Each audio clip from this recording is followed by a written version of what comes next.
Yanayin tsaro a arewacin Najeriya ko kuma a arewa maso yammacin Najeriya sai ƙara taɓarɓarewa yake yi, inda kulli yaumin ana tare hanya musamman tsakanin Tsafe zuwa Funtuwa, wadda ita wannan babbar hanya ce da ke haɗa garuruwan Sokoto, Kebbi, Zamfara da garuruwan Kano da Kaduna da ma birnin tarayya Abuja. Wannan wani matashi ne yake bayanin yanda matsalar tsaron nan ta ta'azzara da kuma yanda yi barazanar cewa in hukumomi ba su yi abin da ya dace ba, tabbas za su ɗauki makami su ma su shiga dajin. Wannan kuma bidiyon da za ku gani na gaba na waɗansu bayan Allah ne waɗanda su waɗannan 'yan kidnapping ɗin ko kuma waɗanda ake ce gayun daji suka kama kuma suka yi kidnapping ɗinsu. Shin a haka arewa za su dogara? A haka za mu tabbata shugabanni ba su ɗaukan matakin da ya dace su ɗauke nauyin da ke kansu? Lalle ya zama wajibi a yi wani abu. Idan yau ka fara sauraron wannan tasha ta mu ta Mai Biredi TV, ka yi subscribing ka danna ƙararrawar sanarwa domin idan mun ɗora shirye-shirye za a faɗa maka. Mun gode da bibiya. Ga Mai Biredi TV, Mai Biredi TV. Ga Mai Biredi TV, faɗakarwa nishaɗi, sai Mai Biredi TV. Gagara gasa online TV, Mai Biredi TV, gidan TV mai faɗakarwa, tare da nishaɗantarwa. Wani irin bala'i ne haka? Kudi ba ku gani ga mutane nan sama da miliyan 10, duka Hausawa ne mutanen kirki, ba wanda yake da ko aska. Ga barayi nan sun tara mota sama da 1000 suna ta yi ma mutane walakanci. Ga su yanzu sun ragargaje 'yan makaranta, sun dawo suna ragargaje asibiti. Wani irin bala'i ne, sama da awa 3 ana cikin wannan bala'in. Helicopter ko daga Abuja ne ba zai zo ya yaki mutanen nan ba a yanzu. A haka za mu tabbata. Saboda haka mutanen Najeriya, ni ba mutanen Najeriya ba, mutanen duniya, ina gaya muku a matsayina na garkuwar matasa jihar Zamfara, zan yi tsalle zuwa na arewacin Najeriya. Lalle gwamnati ta ɗauki mataki ko mu sa dukiyarmu mu saima matasa makamai da mafarauta a shiga daji a yi bala'i, wanda kwanan shekara ya yi shahada in muka kashe 'yan iska mun yi jihadi. Wannan zalunci har yaushe za mu tsaya cikin wannan bala'in? Ku diba ku gani ga barayi yau mun wuce ke wani gate na barayi, kuma mun zo mun yi su cikin gari da rana da sahe.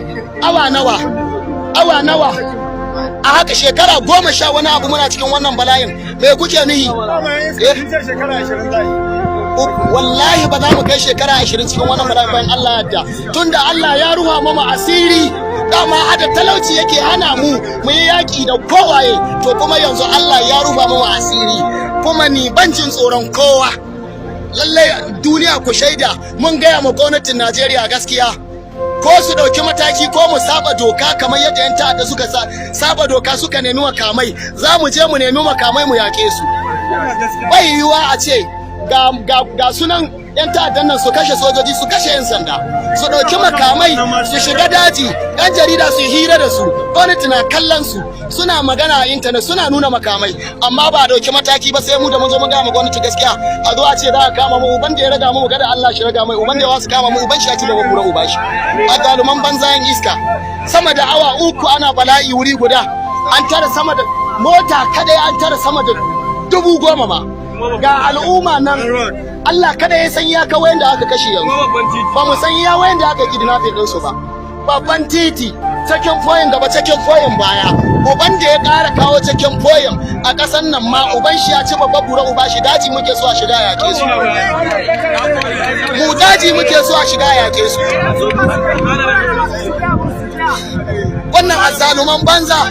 Kuma wallahi matasa, hakkin tsohahi da ƙananan yara da mata da ake wa fyaɗe, wallahi akwai hakkin su a kanku, domin lokacin manzon Allah sallallahu alaihi wasallam matasa Allah ya kira ya ce a yaƙe su.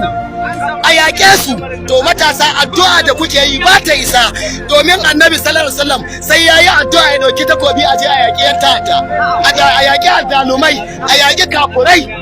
Saboda haka magana ku tsaya ga addu'a bai ta isa. Allah cewa in ka roƙe ni yunkurin tashi in taimake ka, na Allah taimako tunda ba shi zai sauko ya yakin ba.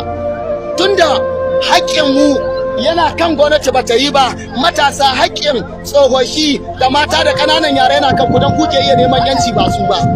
Saboda haka matasan Najeriya, matasan arewacin Najeriya, jihohi irin Zamfara, Katsina, Sokoto, Kebbi, Kaduna, Niger State, lalle matasa ku tashi, masu hali su ɗauki nauyin marashi, masu wanda suke da yadda za su yi a sai makamai, a shiga daji, a yi abin da za a yi. Bello Yabo Allah ya saka mashi da alkhairi ya ce mu shiga a yi fafafa, ya ce ko wata ce a yi ta. Saboda haka mu mun shirya mun ba da rayuwarmu, wanda yake son jin daɗin ma ba zai ji ba, ƙara ma ka yi haƙuri da jin daɗin ka. Wanda yake son ma neman kuɗin ba ma zai samu ba don ba da ma lahiya. Saboda haka ku yi haƙuri, wanda yake son rayuwar shi in kwanan shi ya ƙare ran nan zai mutu. Saboda haka duk ku yi haƙuri da wannan abubuwan, mu zo mu yi bala'i a yi duk abin da za a yi don ƴan uwanmu, ɗiyanmu da ƙannanmu su samu sauƙi. Da a ce sahabbai da annabawa ba su yi yaƙi ba da ba mu samu musuluncin ba. Da magabatanmu irin su Dan Hodiyo, irin su da irin wayancan manyan da ba su yi kokari suka yunkura ba da ba mu samu yanci ba. To matasa mu kuke jira ne? Wallahi tallahi mun shirya, kuma wallahi mun gaya ma duniya ta shaida, mun hidda ma gwamnatin Najeriya da hakinta. Ko ta yi ko mu sai makamai mu ba matasa da mafarauta a shiga daji, kuma makaman ba na gargajiya ba, na zamani irin wayanda yan ta'addan suke amfani da su. Yawwa, wannan gaskiya ne.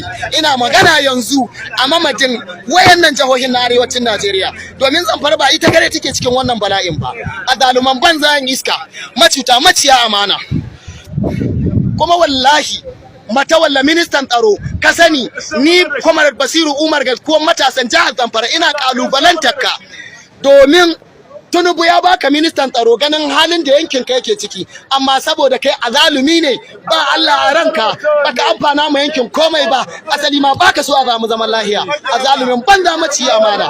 Kuma kira ina kalubalantar ka kai ma, ka san cewa ka ci amanan mu.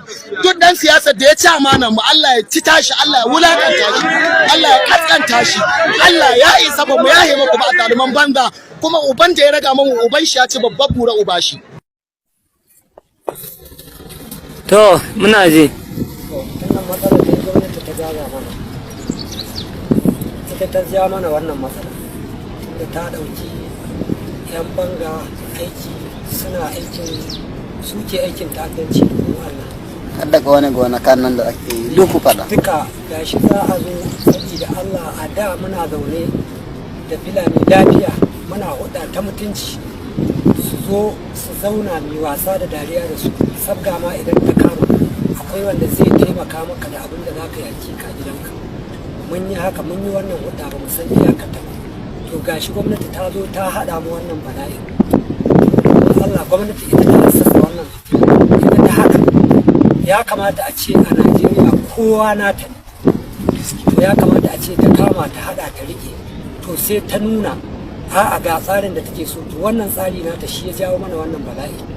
Saboda haka ina roƙon 'yan uwana da abokan arziki dan Allah dan Annabi akan matsalar da muke ciki, su zo su taimaka mana su ceci rayuwar abin da nake so kenan. Wani irin taimako kake so da ayi ma? Su nemi kuɗi a fanshe ni. Faɗi ra'ayinka. Dole ma'awiya. Sunana Lurwano, ina yankin mai kudu.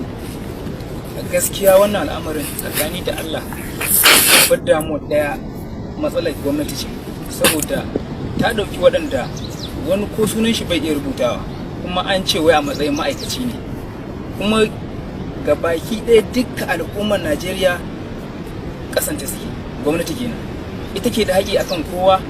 Idan wani abu ne ya kamata, in sasanci ne, in menene, za ta haɗa wancan da wancan ta ce gashi, kowa ta bashi gaske shi, wani ta bashi rashin gaske shi. To amma me ya kasance a ce ta zaba wani fanni daban, ya kasance a ce ta cusa wata aƙida wadda ba ita bace a cikin wasu. Kaga hakan ba shi bane dacewa. Don Allah, mu dai muna zaune lafiya. Ga Mai Biredi TV, Mai Biredi TV, ga Mai Biredi TV. Faɗakar ruwa nishaɗi, sai Mai Biredi TV. Gagara gasa online TV, Mai Biredi TV, gidan TV mai faɗakarwa tare da nishaɗantarwa.